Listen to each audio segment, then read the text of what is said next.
tahu, nak buat satu video untuk kuliah ataupun projek kelas ni memang boleh jadi mimpi ngeri kan? Kena fikir pasal skrip lah, nak cari kamera lagi, lighting kena padu, lepas tu paling kurang nak kena hadap 10 jam semata-mata nak belajar edit video tu sampai jadi. Tapi sekarang, kita dah masuk tahun 2026 tau. Sepatutnya, benda-benda macam ni tak jadi beban lagi dah. Jom saya kenalkan anda dengan Google Vids yang terbaru. Serius, hidup kita lepas ni jauh jadi lebih senang.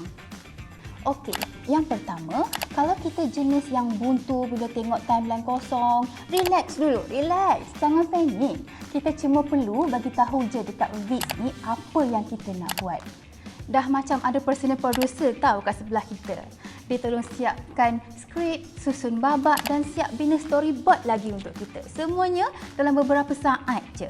Jadi, kita bukan lagi mula dari kosong tau. Tapi kita terus sampai ke garisan penamat. Tinggal nak buat finishing je. Seterusnya, inilah ciri yang ramai sangat tunggu-tunggu iaitu Veo 3.1. Bayangkan kita tak payah pening kepala nak buat penggambaran susah-susah. Veo 3.1 ni sebenarnya enjin AI yang boleh mencipta video nampak sinematik dan berkualiti HD hanya dengan satu ayat je.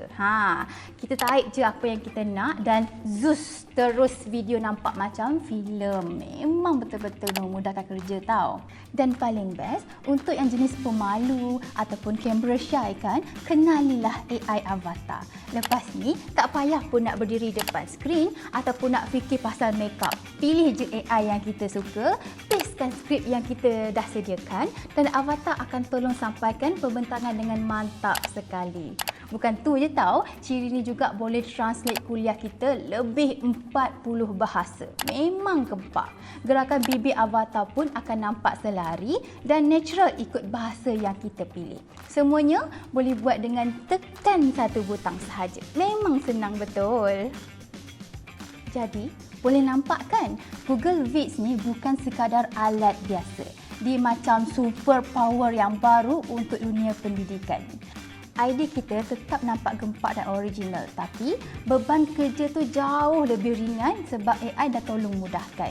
Saya Farhani dan saya tak sabar dah nak tengok video hasil ciptaan anda. Jumpa lagi!